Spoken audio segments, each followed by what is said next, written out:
everyone? Audio check out okay? All right. It's great to see everybody this morning. Um, it has been a couple months since I've been here, and I've missed it. I miss coming here and practicing on a regular basis, and I've just had some things going on, in my personal life, which I'll share a little bit about with you in a second here. But the thing that's been kind of resonated in my mind as I knew I was going to be coming here and seeing the community, the building, and just practice in general was coming home. You know, I just got this sense of like going home and being with community. Being able to practice with other people. This building has really resonates with practice, I think, in general. So it's just a sense of coming home. And so that's kind of what I wanted to talk about today was that coming home and what's been helpful for me to practice without a regular community to practice with for a couple months. But that phrase coming home, I wanted to say a little bit about that because as I thought about that, it's this word home is sort of there's some nuances to it, and when we think of home, it's usually we think of a place, a specific place, a building, a home, and that sense of safety and security, warmth. It's like when you go home, you just feel at ease almost. And thinking back to the beginning of my journey on this path, it's almost like that's almost like the central question that got me here, is like, what is it that's missing in the human experience? Like, why is it that I feel disconnected, from reality or the rest of the universe, however you want to word that? It's always like from a young age, I felt like there was something missing, something missing in my experience where I just felt like something was off, right? Which was odd to me because why would I show up in this place, this reality, feeling disconnected? Like that whole setup just didn't make any sense to me. Well, why would I be here? And along with that comes this sense of not feeling a part of, or that sense of disconnection. So I think that's one of the really central questions that drove me to explore, philosophy, the different religions that are out there, and just those deeper questions in life in general. And so when I think of coming home, it's almost like, well, where isn't home? You know, where is that sense of disconnect or that sense of separation coming from? In one sense, we could look at it and say, well, we're always home. It's always just this. It's always just reality. It couldn't be anything but. And so when I have this sense of disconnect, it's like, where is that stemming from? And I've come to understand that as delusion, like the fundamental delusion that we suffer from in feeling separate and apart. So I don't want to go too much with that because I have more to talk about, but that's just a sense of coming home. But it's great to be back here and to see all of you today. So for the past couple months, what I've been doing is I have a partner who has been engaged in nursing school, and she finally graduated. So she had her graduation yesterday, her pinning ceremony, which was wonderful. And I tell you what, that nursing program is no joke. It really has been a family endeavor, because the amount of time and study that it took to get through that program, it needed to be all hands on deck from all of us, and so while she was busy studying, going to school, doing her practicum experience, really I needed to take care of stuff at home in order to support her on her journey. And I'm so proud of her to be completed with that. She actually started that program or started her journey on that endeavor about 10 years ago. So this is like a long time coming. So I'm very, very proud of her for doing that. But with that, I haven't been able to come to the center and practice like I usually do. And so it's sort of like exploring what practice was like without regular sitting. And as many of you probably know, regular sitting is one of the pillars of meditation practice. And so just that regularity is very, very helpful to center the mind and just coming back and looking at basically this. And so the phrase that kept coming through my mind at different points was I think it was Dokai, who gives a talk here. I think once a year or something like that. He comes and gives a talk, and he really illustrated practice when your back is up against the wall. And I believe this is something that he got from Katagiri. And it's like our practice really starts when our back is up against the wall. And the way that he was describing it was like in the community that he lives in, or the area that he lives in, he was living with other people, and the annoyances that come up when you're living with other people, inevitably, there's little things here and there that we get annoyed by, quite frankly. It's annoying to live with other people sometimes. It's great at times too. But that's what I've been experiencing for the past couple of months, is like little annoyances. And really it's been great too, don't get me wrong. But being in a house with 3 kids and primarily just me has been challenging. And I know I've mentioned this before, but within the past 3 months, it's felt like I was in the grinder with this, and so it's like I felt like my back was up against the wall with no place to escape, and it's like, but that's when our practice really starts, is like there's really never any place to escape. We only think that there is. And it's that moment when I found myself wishing that things were other than the way that they are, that I found myself really suffering, and when I could just relax that, and I'll talk about this later on in the talk, when I could just rest my frontal lobe, and stop doing that, just come back to the moment and be with whatever's happening. Then the suffering ceased, and this for me brought up something that I quite frankly, I don't know if I'm supposed to talk about this, but I'm going to. When I was going through my ordination process, my teacher gave me he wrote a picture, drew a picture, and this picture has been almost like a koan to me. Like, what does this mean? He didn't tell me exactly what it meant. It's like a picture of a moon with lines, drawn on it. And so that I'll come back to that. But that picture, I think, has made more sense to me over the past few months, in a way. And I just want to backtrack here a little bit, that my life in general has been quite chaotic from a pretty young age. I've been on a winding path, so to speak. I've had a lot of things go on that kind of led me astray. And so, as I've mentioned before, I've had an issue with addiction, active addiction, in my early adolescent years up to my early, mid-20s.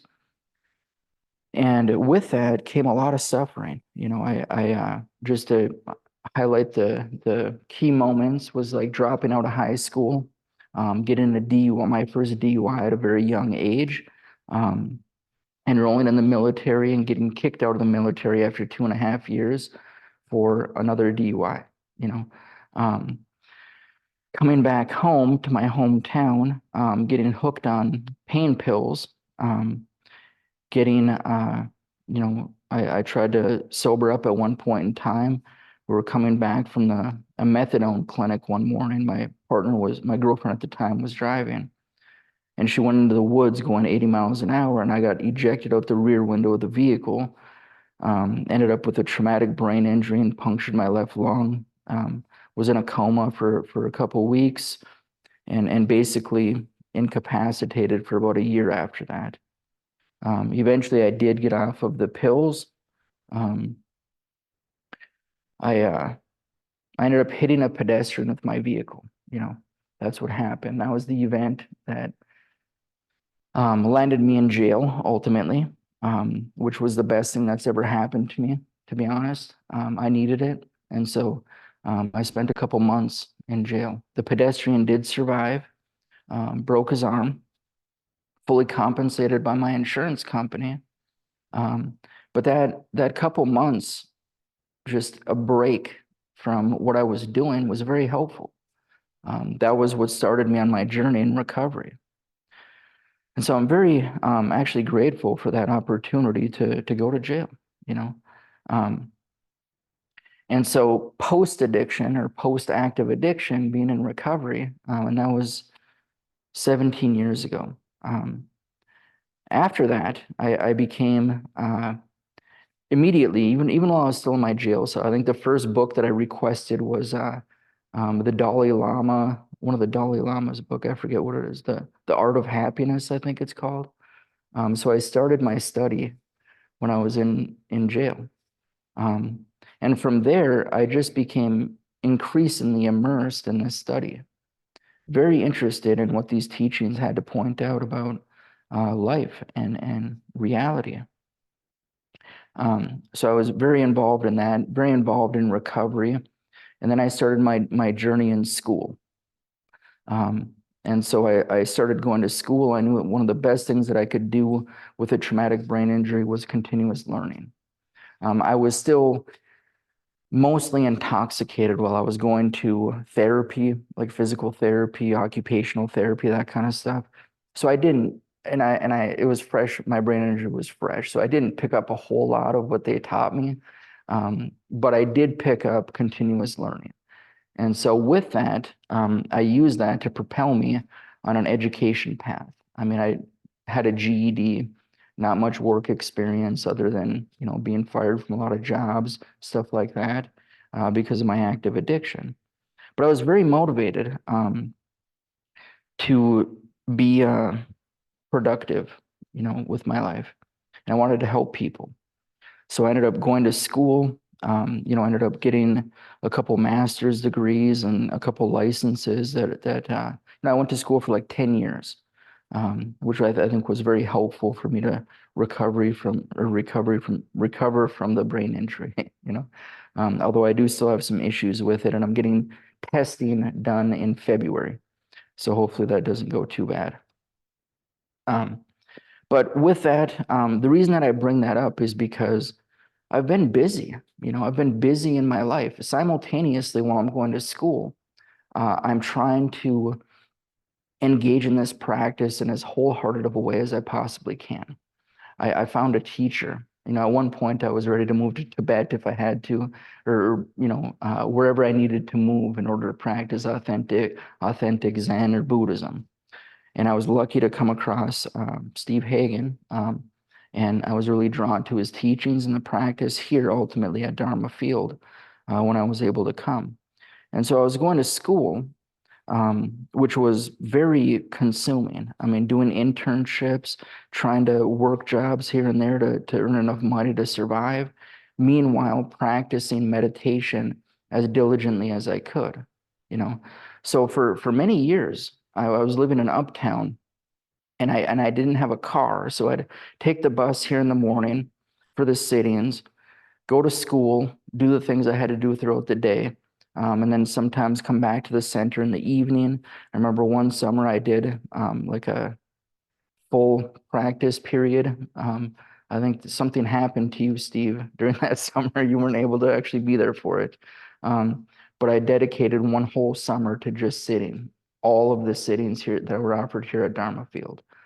And so I know it might not seem like it to you guys, but what I'm trying to convey is that while I'm trying to take up this practice as diligently as possible, I have these other things going on in my life that seemingly kind of pulled me a little bit. And it's been pretty challenging to try to keep this practice steady while simultaneously having these other things go on in my life, you know? Um, and so recently, family stuff, supporting my partner, having kids, all of these things, and I'm sure all of you are familiar with a lot of this. Life gets busy, you know, and life gets really busy. And how do we stay engaged with this practice? And so ultimately, here's what I came to realize is that no matter what is going on in our life, in my life, it's always just this, you know, no matter what. We cannot be separated from reality, from capital M mind, from the truth. It's always just this.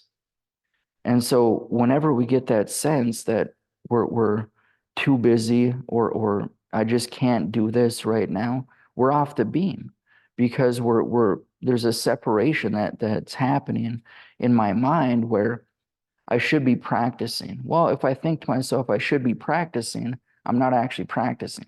And practice is not limited to the cushion, right? And so ultimately,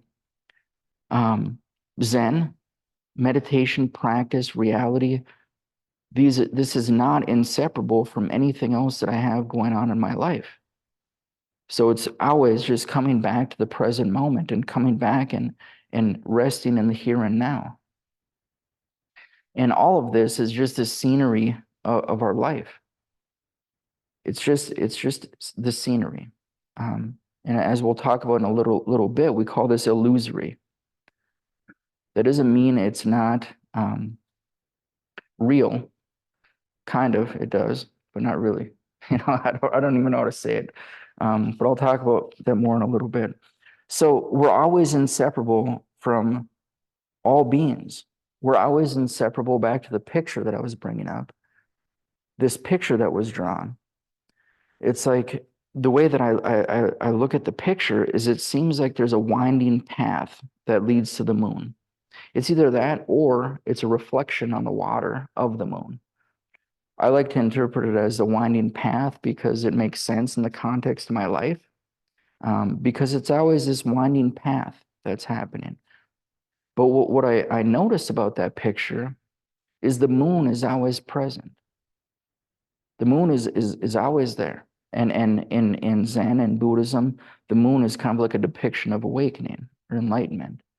And so no matter what's happening, you know, the moon is always there. Awakening is always here in this present moment, now.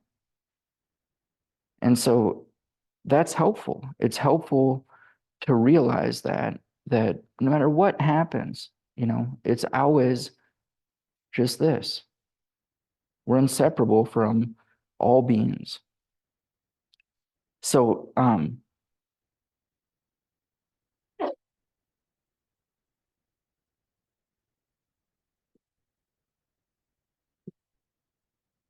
in the Fukanza Zengi, there's a statement, Sanzen has nothing whatever to do with sitting or lying down.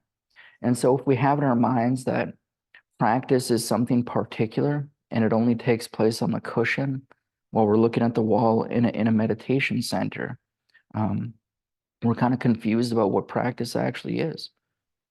And by the way, I'm never negating actual practice. Meditation is super helpful, very helpful. But practice isn't limited to just that. We can always practice any moment. It's just coming back to here and now and resting in big mind. So, so in the past couple of months, what I've been doing for formal practice, I guess, I haven't been able to formally practice. I haven't even been able to sit meditation, honestly, for a couple months, you know. But what I have been able to do is I'm preparing for an upcoming class that I'll be doing in January, the Mountains and Water Sutra. So I've been able to dedicate quite a bit of time to preparing for that class.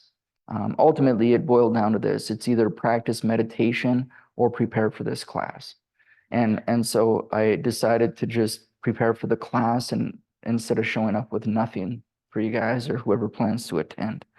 And then listening to the classes online. So I was able to register for all the classes that we had at Dharma Field here and listen to them online while I was driving. This took a lot longer than I thought. I'm just in the first paragraph of my talk.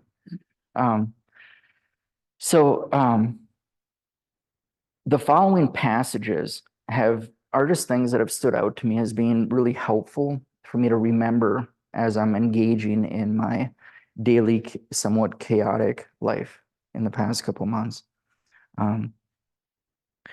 First thing, there was a question that was asked to Norm, and I don't know what it is about Norm, but he just is like, he just hits the nail on the head so many times, seemingly without intention.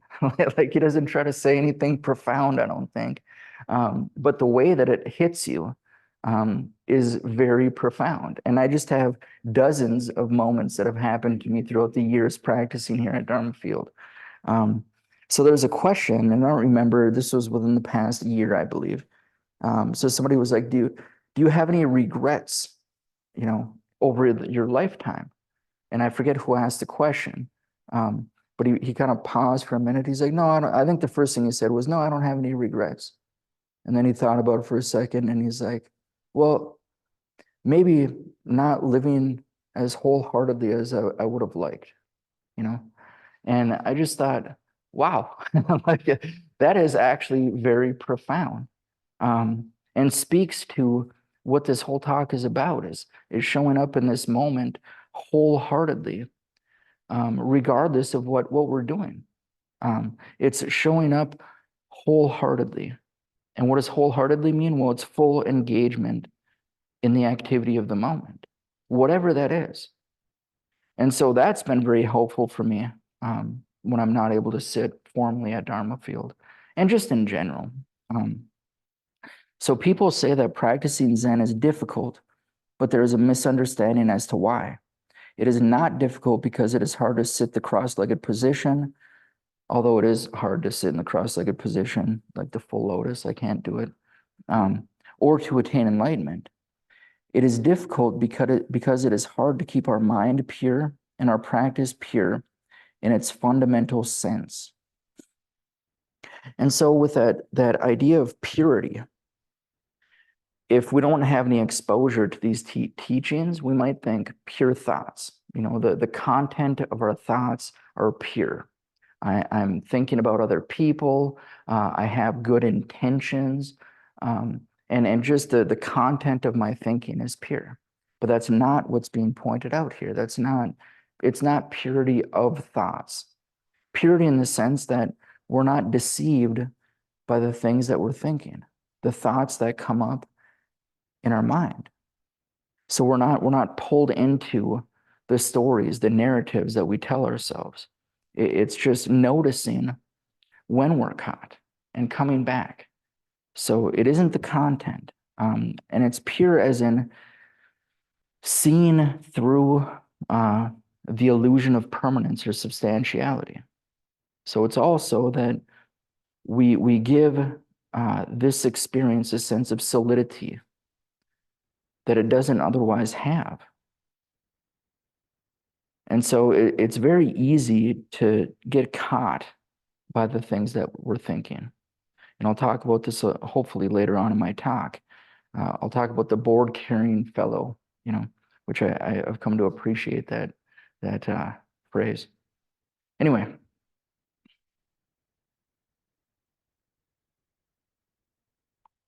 So I brought this up before in my own mind, and I use this in the work that I do. It feels like a broken record to me almost, because it's just been reverberating throughout my life for the past couple of years for whatever reason.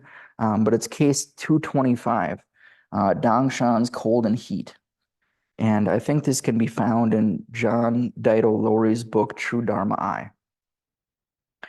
And so I'll read the case here. Dangshan was once asked by a monastic, when cold or heat comes, how can we avoid it? Dangshan says, Why don't you go to the place where there is no cold or heat? The monastic says, what is the place where there is no cold or heat? Dangshan replies, when it is cold, let the cold kill you. When it is hot, let the heat kill you.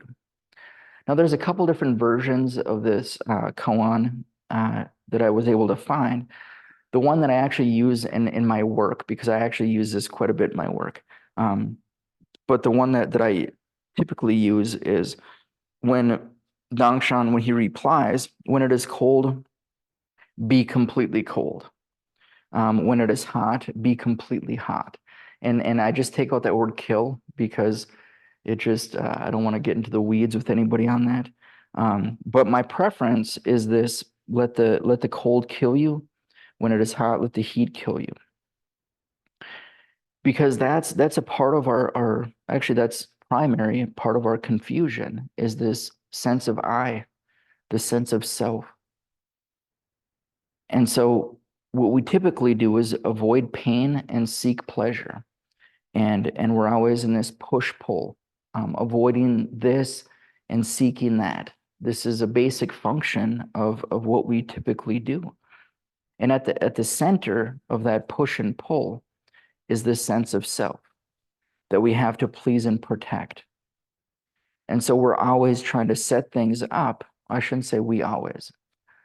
Usually I try to set things up according to my liking, so that I'm going to be comfortable, so that I'm going to be content, so that I'm going to be happy.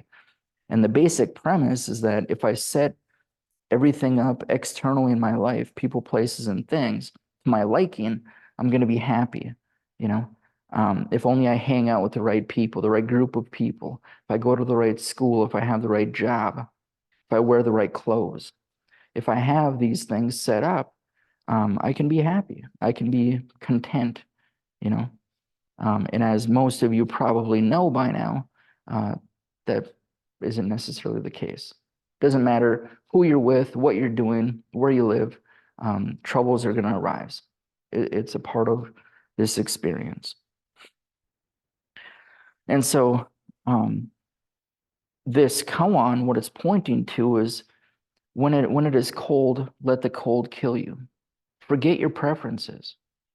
Forget that basic functioning that we usually go through with wanting to get away from the cold and go towards the heat. And just be completely with the moment. And this is another part of this is seen through the illusion of self. Who are you? What are you? What do you think you are? Is it something particular, something that doesn't change, something that persists through time without changing? And we can notice in the course of our study and practice that that's a fundamental confusion. And so in reality, we're inseparable from all beings. Inseparable from capital R reality. We couldn't be anything but inseparable from reality. So anyway, I hope I brought up for you guys that my back has been against the wall for a number of months now. And so anyway, if you start to practice Zazen, very naturally thoughts come up. But when thoughts come, you play with the thoughts. When you think, your frontal lobe starts to work. This is daily life. It is the cause of stress, confusion, and conflict. So this is what we usually do. We play with the thoughts. And in a way, we could picture this being sitting down on a cushion, engaged in formal meditation practice, and playing with the content of our thinking, engaging in the narratives that we tell ourselves. For me, because of the work that I do, the most pronounced thing that comes to my mind is euphoric recall. Euphoric recall is when somebody has engaged in addictive behavior with a substance. And maybe they're sober at this point in time. They're not intoxicated.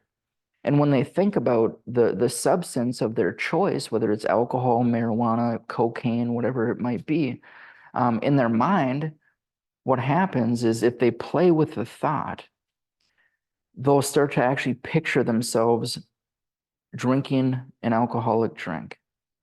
and how warm it feels when it goes down, the warmth of the stomach, the nice tingly feeling that you get from drinking that. And when you're in euphoric recall, it's almost like your body gets like a physiological response to the thought that you're having. To the point, and this is problematic because if you're picturing just the comfort and ease of actually how you feel when you're doing it, you're overlooking all of the negative things that happen, the reality of the using. And so that for me just makes a lot of sense. Hopefully I was able to convey it, but we do this all the time. It doesn't have to be substances. Maybe we're sitting and playing with the narrative in our mind that, wow, my life would be so good if only, my life would be so good if only I had this, or if only I had that, or if only I didn't have this, or if only I didn't have that. So this is constantly happening. It's the content of our thinking in general. It's not always that, of course, we think about random things. They aren't just that. But we're always constantly living out of these narrow, one-sided views. And actually, it may never occur to us that there's a different way to live.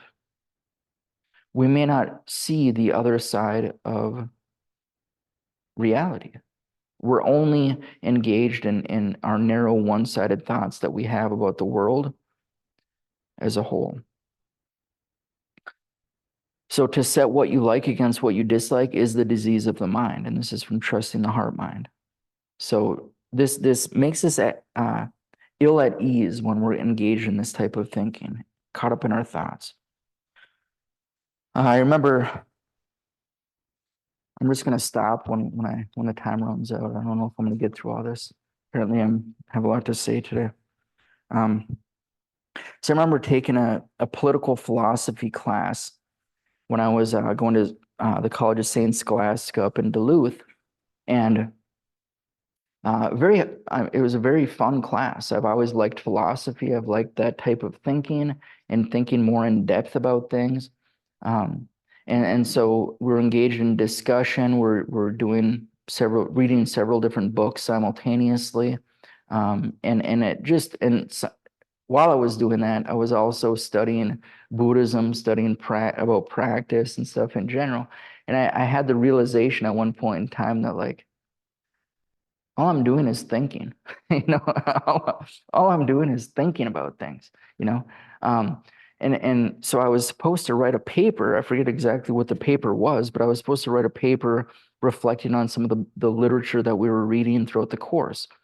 And the premise of my paper was that philosophy in a way is just kind of it doesn't matter in a way, because while we're sitting here thinking about this or thinking about that, we're overlooking our actual experience, just caught up in our thinking. So it doesn't really matter what I'm thinking about. The content of my thinking doesn't really matter a whole lot. And here I'm going deep in thought and all this classic literature, some of the prominent philosophers throughout the time, and it just occurred to me, like, how about just enjoy the day? How about just enjoy the trees or enjoy the moment as it's actually happening?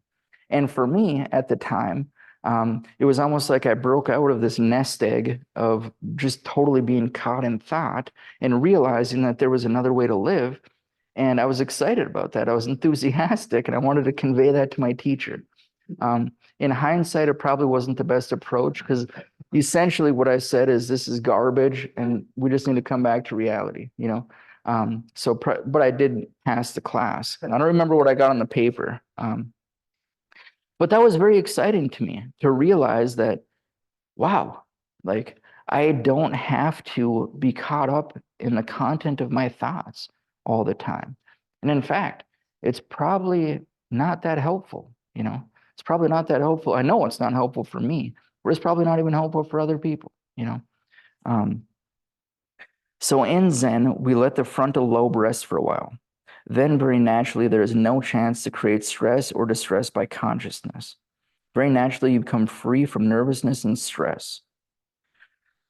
So I don't know about you all, but when I first heard this teaching of rest your frontal lobe, I know that's not how Ketagiri usually said it, but it's like ever since then, I've actually been able to notice, like when I'm really engaged in my thinking, I can feel my frontal lobe tighten.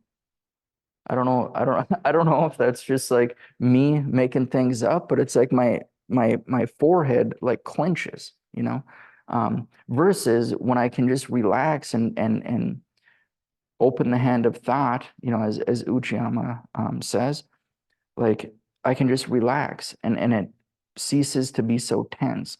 And so for me, in my experience, like that's actually a physical thing that happens. Like my frontal lobe relaxes and I can actually tell the difference between the two. I better not be just making that up.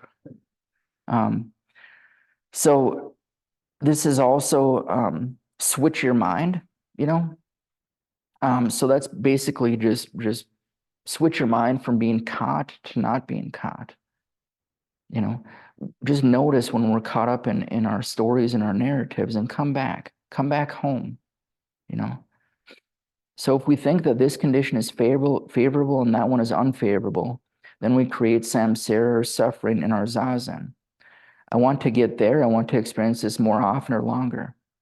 When we are successful, we are happy, and otherwise we are sad. Any condition of our mind is the scenery of our zazen, or the scenery of our life. So we don't cling to any condition. That's from Shohaku Okamura and Mountains of Water Sutra. So the scenery of our life. And I don't know if he's exactly talking about what I'm referencing here, where I'm talking about practice in daily life, essentially, you know.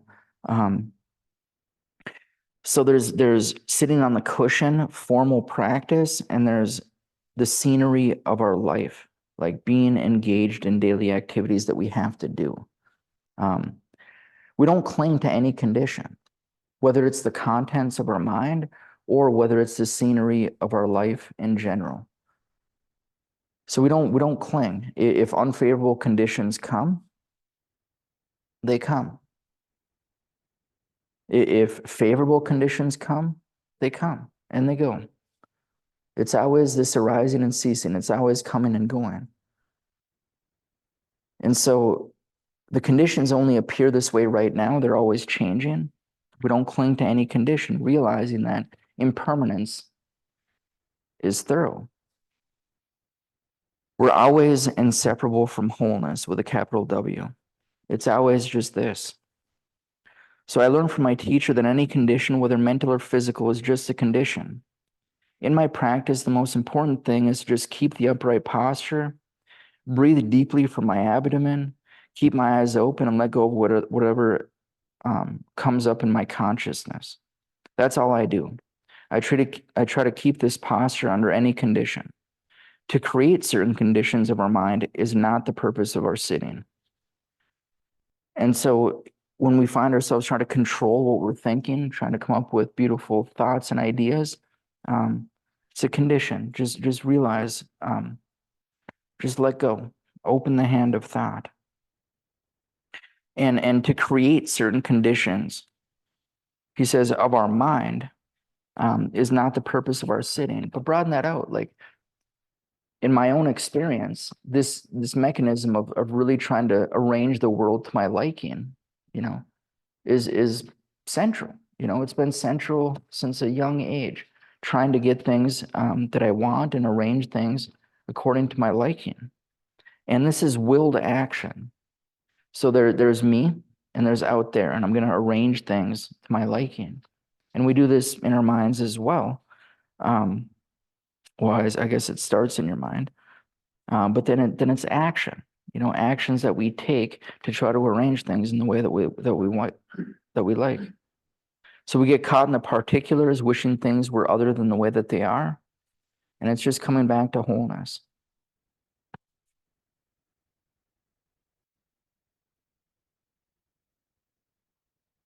Sawaki Roshi quoted a dialogue between Zen master Langya Judun, and a monk. The monk asked, how did the ancient master finally cease doing things and completely settle down?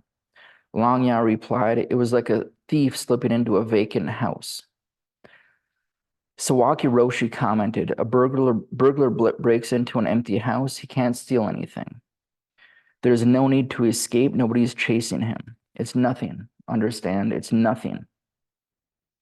So I like this koan. It's like I can just picture a thief breaking into a house, right? Like getting everything prepared, and then being all sneaky. You know, maybe it's at nighttime, and then there's this house that he's going to go into, or she is going to go into, and thievery is going to begin. You know, and he's going to get away with all the items that are going to be valuable, right?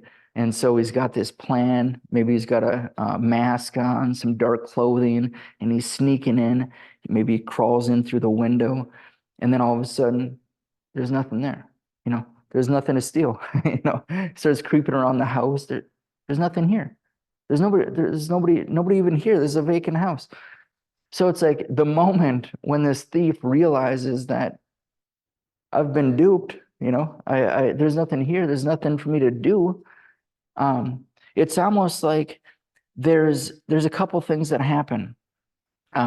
So a burden is lifted, you know, the anxiety, the paranoia, the stress of the moment kind of dissipates. Like there's nothing to worry about. I'm not going to steal anything because there's nothing to steal. There's nobody here to bust me, you know. So it's just like, what am I doing? You know, all of that tense anxiety and stress kind of fades away. But also there's going to be a sense of loss, right? Because I had the intention to steal something here. There's nothing to steal, you know? So there's almost like a sense of loss that can come with that as well. And I think this is a good metaphor or analogy for almost, I'm hesitant to use this word, but like nirvana, you know, awakening, something like that, where it's like all of our philosophizing, all of our thinking, you know, all of our plans and designs for the world, our common understanding, all of this in the face of just this is like, in a way irrelevant, you know, but it's not irrelevant. You know, we still have to live. We still have to take care of things that we need to take care of. But with this understanding can come ease, you know, and coming back home and realizing that there's nothing to run from, you know, and also there's nothing to gain. There's nothing to gain from awakening. And the reason there's nothing to gain because we already have it. We already have exactly what we've been seeking. So back to the beginning of what got me, you know, interested in Buddhism to begin with, it all comes back full circle. Like all along, it's like this mission to figure out what this is. It's like we have it all along. We're always inseparable from the whole, from reality, from totality. So our thought is an incomplete copy of reality. It's like a map. If we think our thoughts are reality itself, as we usually do, then we are deluded about the reality beyond our thinking. This is narrow, one-sided views. And this is a very common expression in Chinese and Japanese. Literally, it means a view through a tube or a straw. When we see the world through a straw, we see only a tiny part, but we often think this part is the entire world.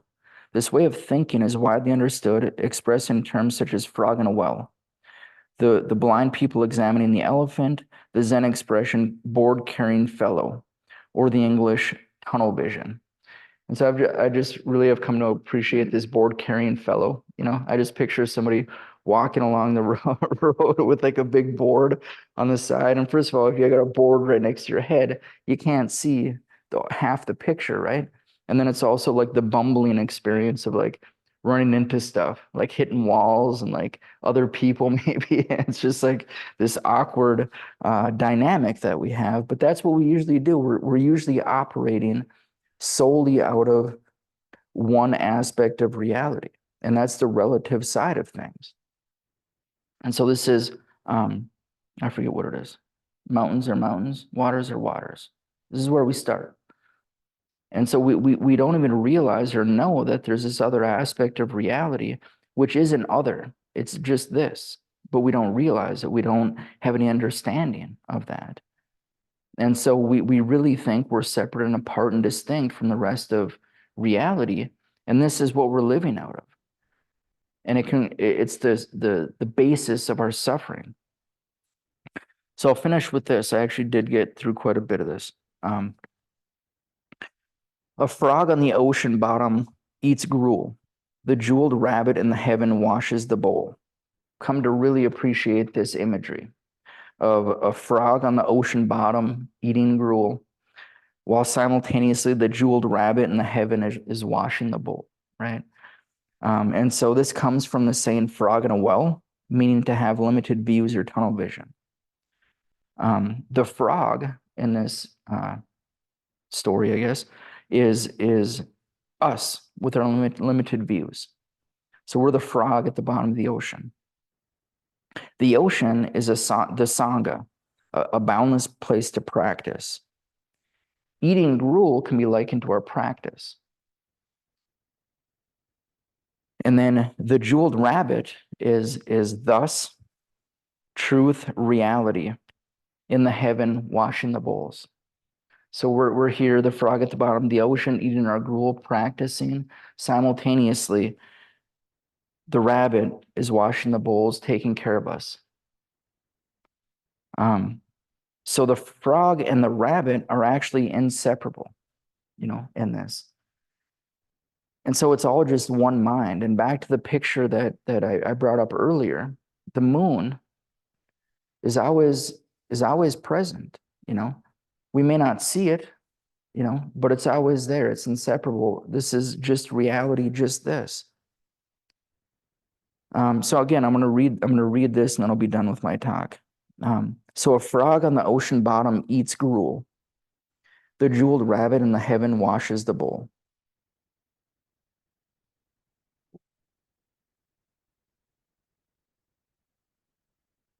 Again, it's good to be back, you guys, and to see you. I've missed coming here. Hopefully, over the next couple months, things will get back to usual, and I can actually make some time to come here and be with you guys. Basically, for the next couple months, Megan's got to still take 40 hours, or I think it's more than 40. It's like 80 or 120 hours of this like course that she has to take to prepare for her LSAT, I think. No, it's not LSAT. Isn't that an attorney? So yeah, it's not LSAT. It's whatever the nursing board exam is. I forget what the name of it is, but she's got to study and prepare for that. She's got to take this extra course to do that. But once she passes her boards, which will hopefully be in the next month or two, she'll hopefully get a job as a nurse. And then, we can be back as a team, So I'm really looking forward to that. But come January, I should be able to sit more often than I have been in the past. And it's great to see you guys and be here.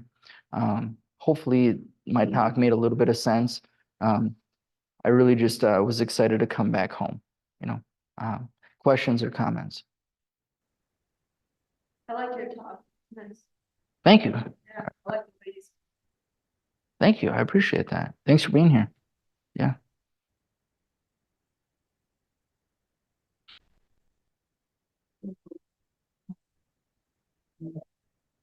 No question, just a comment that you've been taking care of life, which is what the practice is all about. Yeah. Yeah. Yeah. Thanks for saying that. Yeah. Steve Matushak actually reminded me of that right before I set out on my journey to be in my environment at home. He was like, that's your life, that's your practice, which is something that our teachers remind us of here often, Yeah, thanks for saying that. So when you're talking about taking the practice or linear scenery, so you have kids, right? Mm-hmm. So when like your kid throws a tantrum, are you practicing Don't take one today. Like putting that practice, you know, like when you see the difficult thing, you're It- observing it or. Yeah, yeah. Well, good question. That's actually a really good question. I'm not so good at practice, to be honest with you, sometimes. And so it's like when the kid's throwing a tantrum, it's basically just taking care of what's happening in the moment, you know? So doing the best I can to get her out of that emotional response that she's having, in a number of different ways. I mean, it can look different, but it's, yeah. Like, control your response. I try not to control, you know? And so it's just being with what's happening and not having plans and designs. Usually when that's happening, something that usually comes up is like, I wish she wasn't having a tantrum right now, you know? And it's even more than that, but that's what I'll say for right now, is just wishing things were different than the way that they are and trying to be aware of that, you know? Not by thinking something different, but just noticing as it's occurring, like noticing that I, that's where words kind of fail. Like just notice, just notice what's happening. That she's having the tantrum or like your feelings, like what's going on in the body. The whole picture, And so it's like if we put labels to this and notice my feelings, my reactions, stuff like that, what we're doing is we're like particularizing certain things, you know? And so it's not necessarily that, but it's just being with the moment that's happening. And not trying to control, but just being with the moment, you know? And this is very hard to do, by the way. And so the plans and designs, the wishing things were different, wishing she wasn't having a tantrum, it's very easy to fall into that. But that's immediately when the suffering comes up. Is that helpful or no? I think, like, I understand the not wishing the kid is having the tantrum. But sort of like when there is a difficult thing, what you specifically mean about like not changing it. Because like at the beginning you said like, oh, how do I, like, because I was thinking, how do I help the kid calm down? Is that a control, sort of? Or no? Yeah, it's nuanced. So your question is actually quite profound, to be honest with you. Because I'm getting to like sort of little details. Yeah. That's how you bring it through the day. Yeah. And so it's we have to take care of the moment.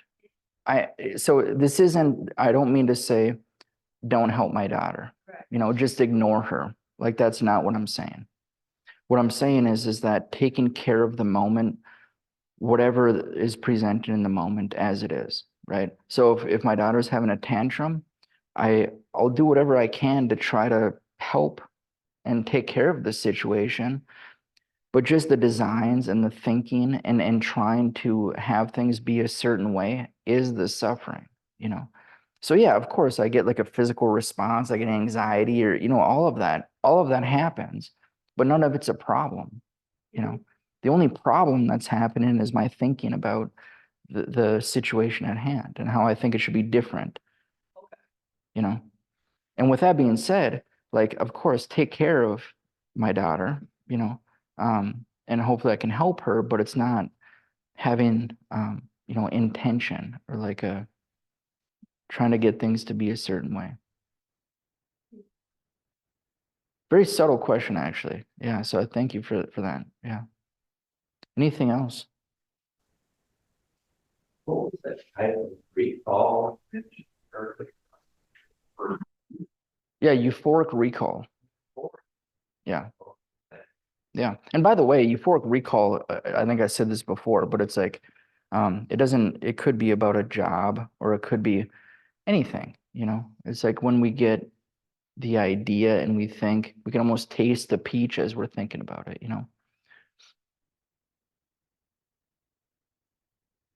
Anything else? Thank you. Good.